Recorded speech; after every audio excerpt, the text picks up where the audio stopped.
Untuk perkembangbiakan pada tumbuhan, ini saya ganti dengan kacang hijau dan kedelai karena tidak memiliki kacang merah.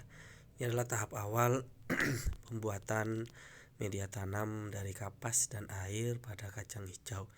Pada hari pertama dan kedua sampai hari berikutnya, kacang hijau mulai tumbuh dan bertunas, memiliki daun, batang yang berukuran sekitar berapa milimeter begitu.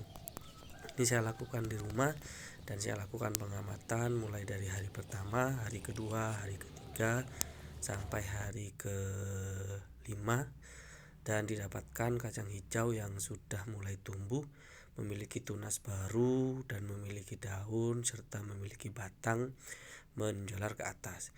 Kemudian praktikum kedua yaitu pengamatan pada struktur bunga. Awalnya bunga sepatu saya ganti dengan bunga Morning Glory yang ada di dekat rumah saya.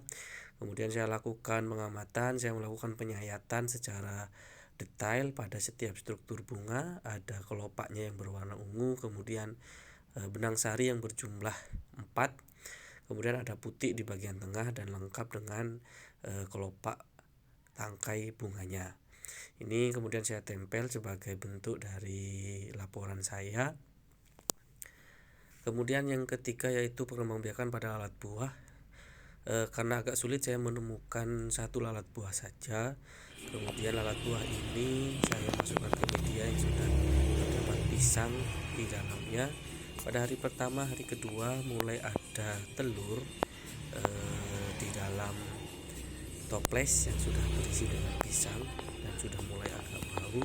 Telur-telur ini sangat kecil sehingga tidak terlalu kelihatan secara kasat mata.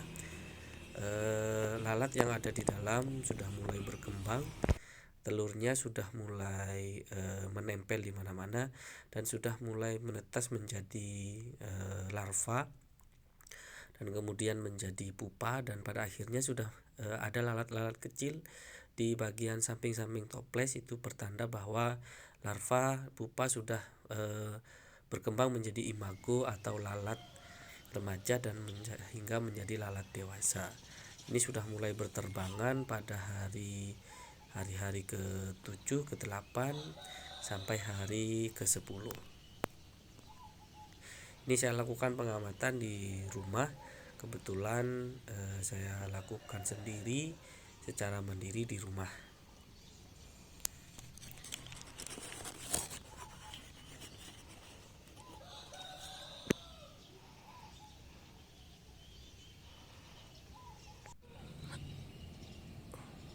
Pada hari terakhir, hari ke-11, lalat sudah mulai membesar, sudah mulai berterbangan, dan baunya sudah mulai membusuk karena pisang sudah di dalam toples sudah